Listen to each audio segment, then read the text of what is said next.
All right, let's try this again. Those of you who were with me at 6:30 had some internet problems, had to delete the stream, had to redo it. So, after a long conversation with Verizon, hopefully things are set. Hopefully things are good because I've been having these issues for 3 weeks now, to which they're crediting me. But who cares about that? I just want a working stream. Let's let's go over some WandaVision. You're on Talk Soup.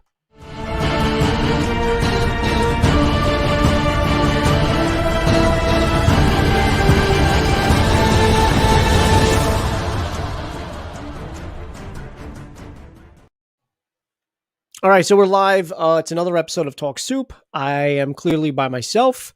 My co-host, my usual co-host, Kitty, could not make it tonight.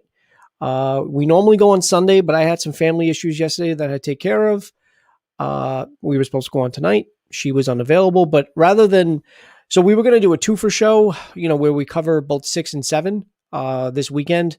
But I really didn't want a long stream. And normally, like the first stream I ever did for WandaVision was obviously 2 episodes because that's how they dropped.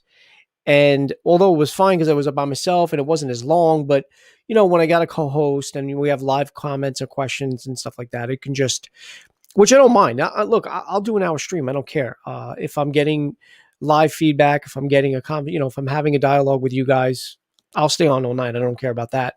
But at the same time, like I am by myself. This is probably going to be a quick stream. This wasn't even a planned stream. I had to delete my original and redo it. So most of you don't even know I'm going live right now. So that's good. Whether if I don't get live comments, hopefully you guys can drop a comment after the fact once you watch this. But yes, we are going to be talking about, or I'm going to be talking about WandaVision episode 6, all new Halloween Spooktacular. Spooktacular. Look, this episode, just for me, it just gave me more questions. It's just like, okay, there are certain things that I feel like it's trying to tell you without telling you, whether it's that freaky fucking commercial that so they strayed away from the normal or the usual commercials that they were doing in between each episode, where, or in the middle of each episode, where they were focusing on past traumas that either Wanda or Pietro went through as kids, or just Wanda. And, that was reflected, whether it was the toaster that simulated or sounded like it could have been the Stark bomb, from when they were kids, and whatever happened with the building and their parents.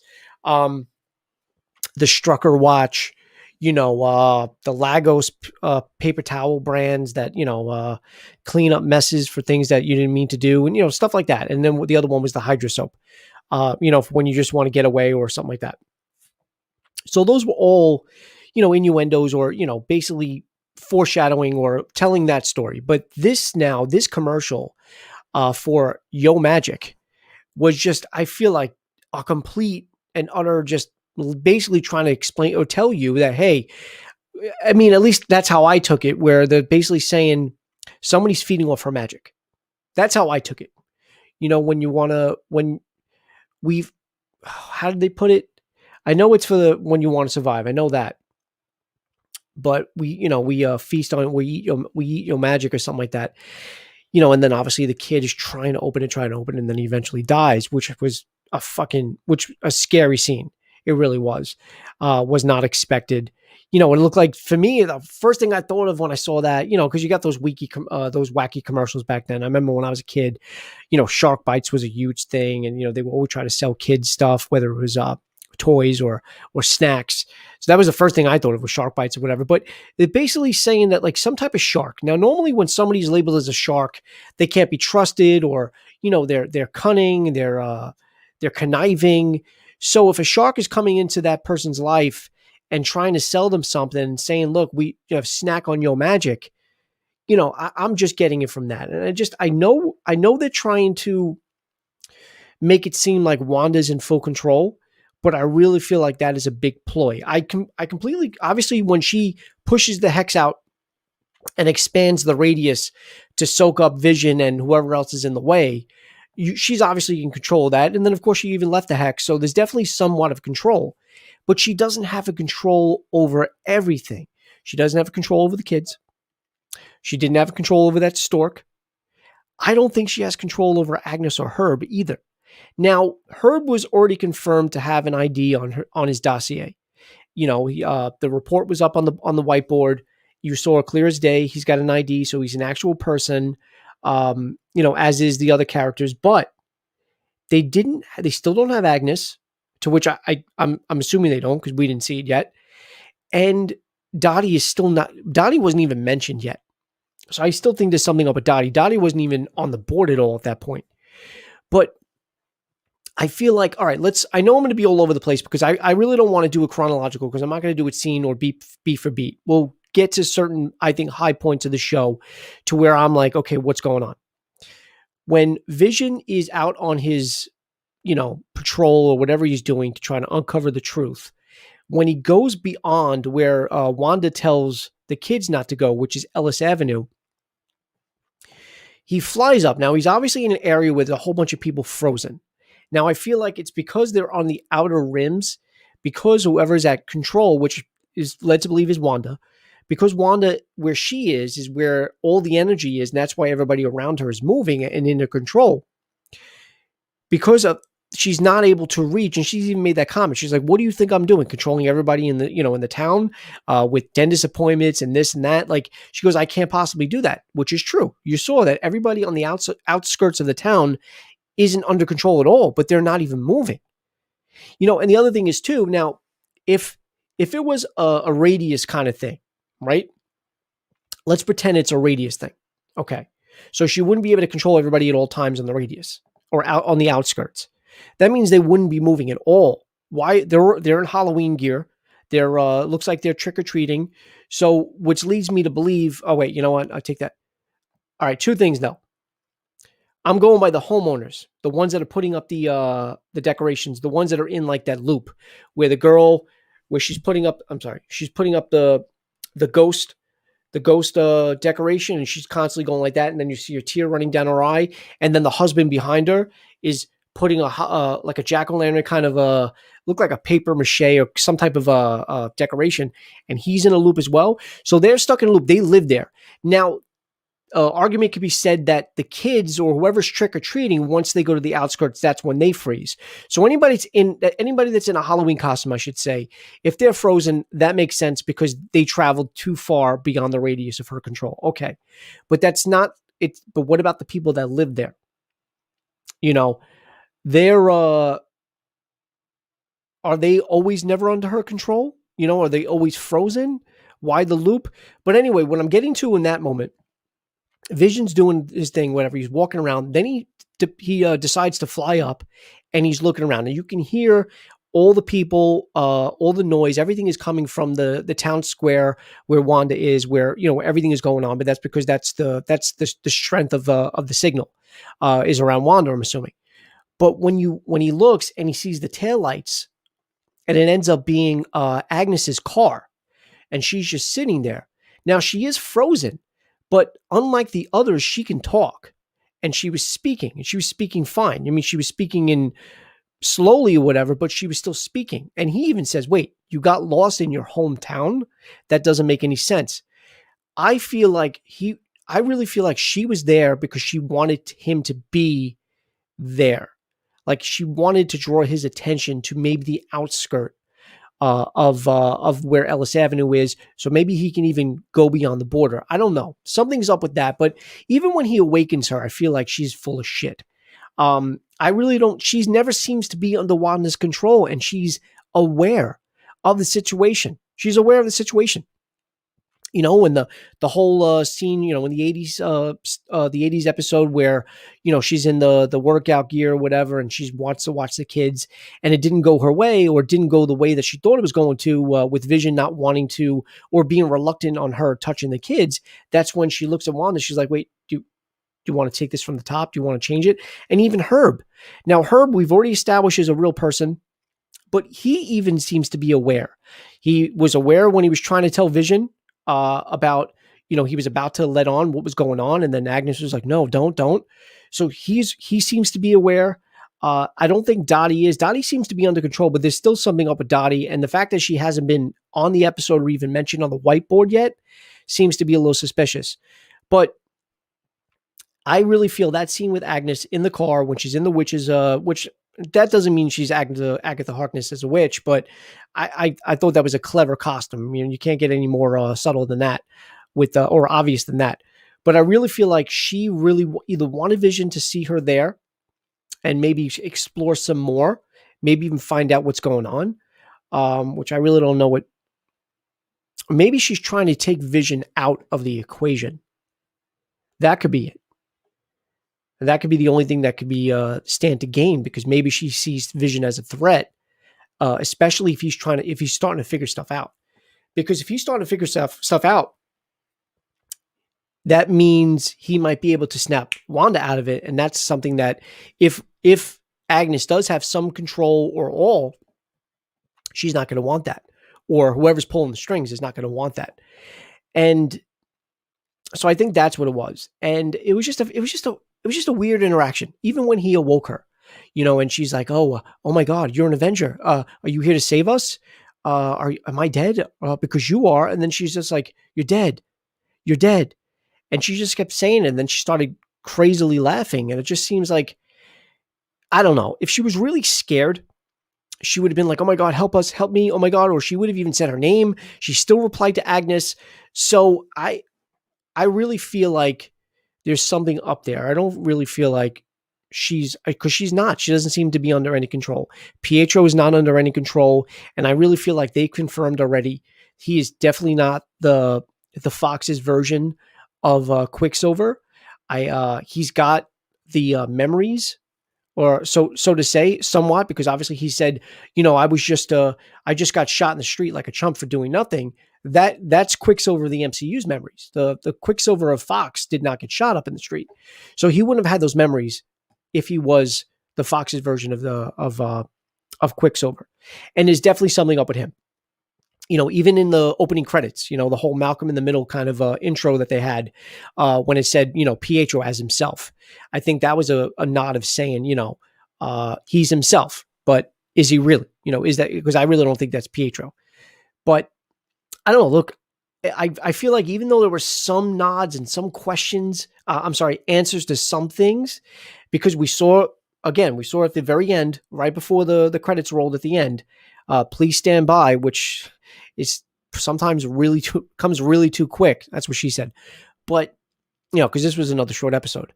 But when she expands that hex and, you know, sucks everybody in, including Vision, and I also find it very very odd and very intriguing to know what Darcy's going to be, because Darcy's the only one that wasn't shown when she was pulled into the hex, or I should say, when the hex was pushed through her. She's the only one that wasn't shown on screen, because everybody from S.W.O.R.D. became either, you know, circus characters. The helicopters became hot air balloons. Looked like the tents became like, you know, circus tents, and the vehicles became one became like a funnel cake kind of truck, and they just didn't show Darcy. And a lot of people are saying, and I think I would find it hilarious, and I think that would be such good writing and be very clever if they could, you know, and I don't know if they have, I'm pretty sure it's a Disney-owned property, the network that Two Broke Girls was on. If it was on ABC, which I think it was, or CBS. I believe either one. I feel like everything's on my Disney, but if they have the rights and they could use that image of her in the Two Broke Girls outfit, I think that would be hysterical, because it would run, and it also would run around the timeline of what they're trying to portray, because it's apparent they skipped the 90s. Now, I know Full House ran into the 90s. It started late 80s, but it did run into the 90s, and so did Family Matters, but they really didn't touch up on that 90s kind of era at all. They had the Family Ties intro along with Growing Pains, the quick nod to Full House when they're doing the picnic to the intro for last episode, but nothing was really touched up on in the 90s. So I really felt that they were going to do that. I thought they were even going to do like a clever, almost full-blown Full House thing this episode, but it went right to the early 2000s, which is when Malcolm in the Middle started. So by next episode, you would assume they're going to be in the 2010s, which makes sense, because the interview style scene that she has, where she's like, probably a case of the Mondays, am I right? That's supposed to be a play on Modern Family. So if that's the case, it would make sense why Darcy would be dressed up in a Two Broke Girls kind of getup, which would be really cool. And then of course, Director Hayward is still continuing to be a dick. And somebody did say on another YouTube channel, and I'm sort of in agreement with them on this subject. I feel like if he really was the bad guy, they're doing an awful lot to show you that. And Marvel isn't generally known to put all their cards on the table. And for them to be blatantly showing you or telling you or trying to convey that he's a dick or I mean, you still could be a dick, but not a bad guy. But for him to be a villain, I don't know. He could just be a dick. He could be like somebody else used this analogy, and this is for you Star Wars fans. Laura Dern's character of Admiral Holdo in the horrible Episode 8, The Last Jedi. She looked like she was doing traitorous shit and looked like she was trying to sabotage the rebellion or whatever you want to call it. But she had a plan, apparently. And she, even though she was coming off as a bitch or coming off as a dick, she actually had the, she had good intentions, and she wasn't trying to do anything evil. So that might be the case for Director Hayward, because as I said, I mean, it's blatantly obvious if he really is a bad guy. Just like Agnes, like there's so many little breadcrumbs. There's so many little hints and nods, even with what she talks and the way she talks, her dialogue, the devil's in the details, or I have tricks up my sleeve, even on her ass, in the, what do you call it? The Malcolm in the Middle kind of intro, when she's bending over and looking into the refrigerator, she even has the words naughty written on her ass, so, I don't know. Like, is it that obvious that she could be Agatha Harkness when we all think that? The other twist would be somebody completely different, And again, all right, if it's Dottie, she was still suspected of something because, again, no bio, no info at all on the whiteboard of hers. So she's another character that could be anything. And the other thing is too. Now, another YouTuber that I follow, I'm not going to name, but he says, and he's completely set on this ideology, basically saying that he thinks that the whole witness protection, the whole thing about that whole plot line or storyline was just the means to get the story rolling, and that the witness or whoever that Jimmy Woo was talking about in that episode isn't even relevant. And I really feel like it is. I feel like that's a forgotten thing. Even the Ralph character, even though we're all talking about it, I really feel like that is going to be a setup. Whether it's going to be something is up with that witness, the witness that's in the witness protection, that's probably going to be Ralph. I mean, I could be wrong, but that's just what I'm leaning towards. Let me know what you guys are leaning towards with Ralph and the witness. But I just feel like for them to talk about that and then just completely not go over it or even go back to it or even talk about it again would be silly. Because we're all thinking about, okay, who the fuck was the witness? Who was it? I still think, because again, we've seen it. I don't know if you guys are watching any of the future promos for the future episodes, like the I guess the upcoming trailers or whatever. They do show a scene that it's completely obvious now. I didn't know before because we didn't see that what do you call it? That video footage that Hayward showed us of Wanda going to get Vision's disassembled body. But that's clearly the scene where she goes to get it, and I'm really heavily leaning towards she went to rescue him, and they were doing some fucked up shit, some fucked up experimenting with his body. And that's the sentient weapons they're trying to build. And I know somebody else, they had some other theories that they're building Sentinels, which are characters from X-Men.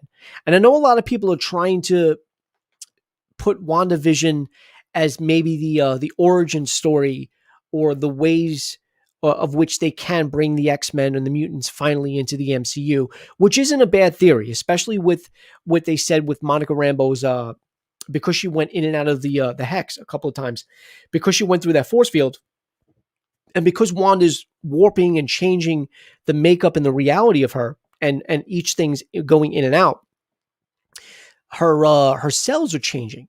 And that could be a lot of people saying, well, that might be how she gets her powers, which it could be. I don't think she's going to get her powers now, but that could be laying the breadcrumbs for that. But I don't think that everybody in that town which it would be a good way to do it. Don't get me wrong, but I don't think everybody in that town is going to have the origin of the X gene, and that's how we're going to get mutants. I could be wrong, but I don't think that's how they're going to do it. I'm still intrigued. I'm still wondering how. I'm really very curious to know how they are going to bring the X-Men into the universe. I'm curious to know what they're going to do with the Fantastic Four. Everybody's still speculating on who's that aerospace engineer that Monica's texting that she's going to meet in an hour. I think he said just over the ridge or something like that. But she did get the text, so we're probably going to see that aerospace engineer either in episode 7 or 8 because they're on their way to meet them. So we're finally going to get that answer. So I'm wondering if that's the cameo that they're talking about, but everybody, a few people are talking about Reed Richards. Now we all know, at least I think we all know, but for those of you who don't, Reed Richards is Mr. Fantastic in the Fantastic Four. And for years, people have been speculating and doing fan kind of casting, and everybody, at least that I've spoken to or I've seen on the internet, have been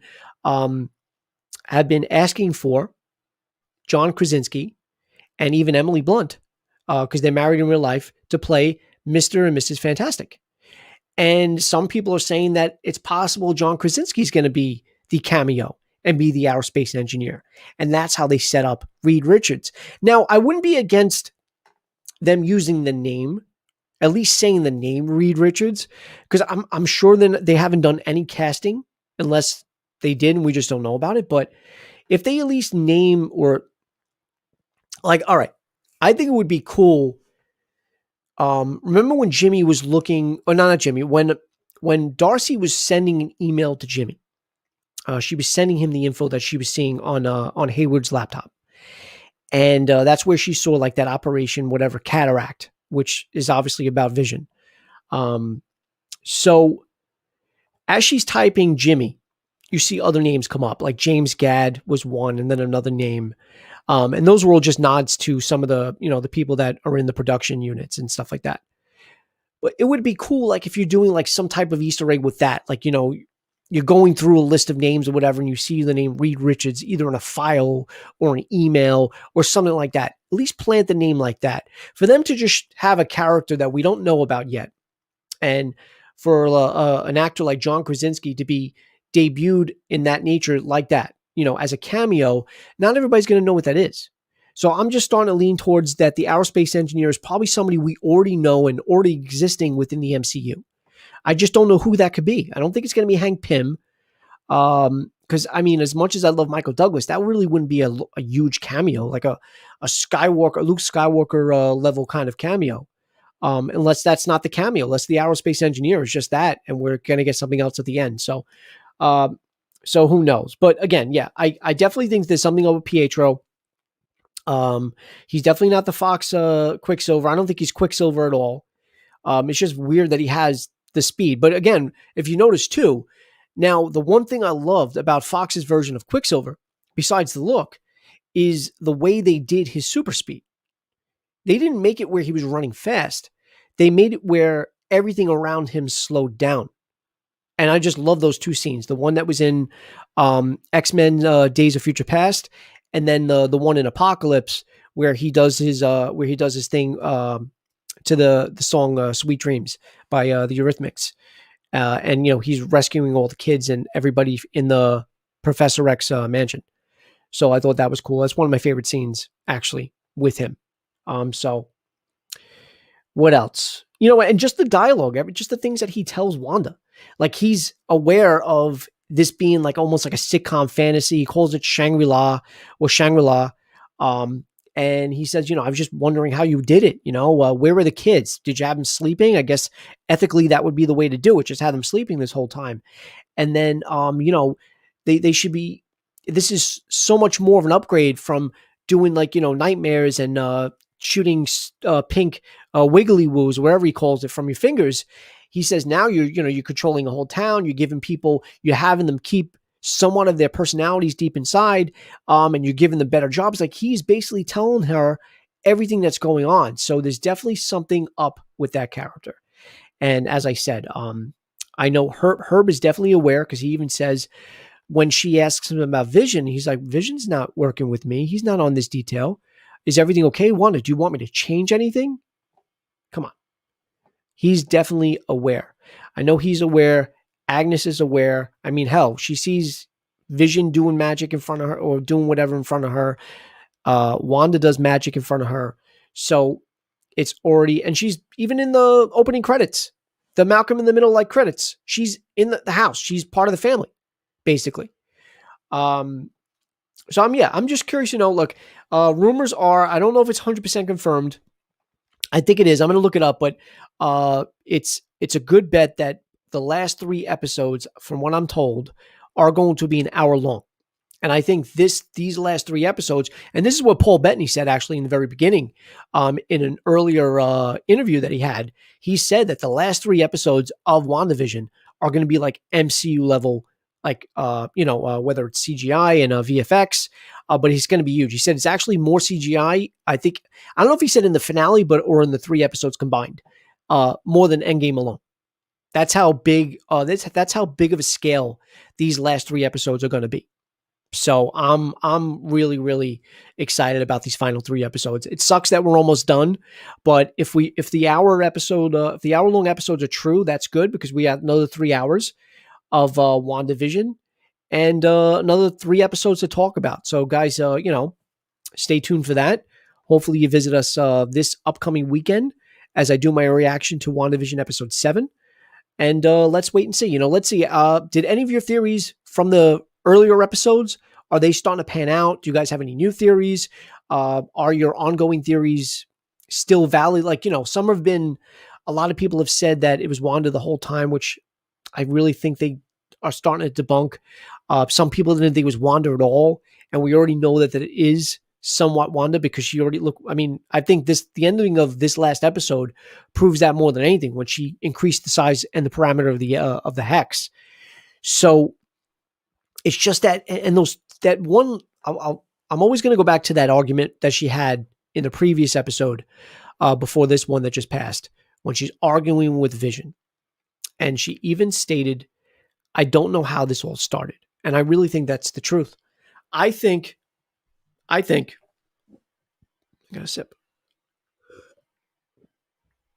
I think, and I could be wrong, and we're going to wait, we're obviously going to find out in the next coming weeks, but I think she rescued Vision's body and something happened there. And I think somebody tricked her into doing this. So I guess we'll see. And I'm excited about that. But hopefully next episode I'll have my co-host. Hopefully next episode I'll have some live people in the chat. I get it. I went on without anybody really knowing I was about to go on in this time. I apologize for that. My internet kicked me off a couple hours ago. So I was either going to wait till next weekend to do a 2-4 or just get it over with. So I just decided to get it over with. But all right, guys, let me know what you thought of this last episode. Again, as I said, let me know some of your theories. And, what do you think's going on with Herb? What do you think's going on with Agnes? What do you think about Pietro? And do you think Director Hayward is an evil guy? Or do you think it's just something to throw us that way to think and he's really not? I'd like to know your thoughts. All right, guys, enjoy your week. I will see you guys this upcoming weekend, and we will go over the new episode of WandaVision episode 7. This has been Just Your Average Joe and Talk Soup. Have a great day and be well. Thank you very much, guys.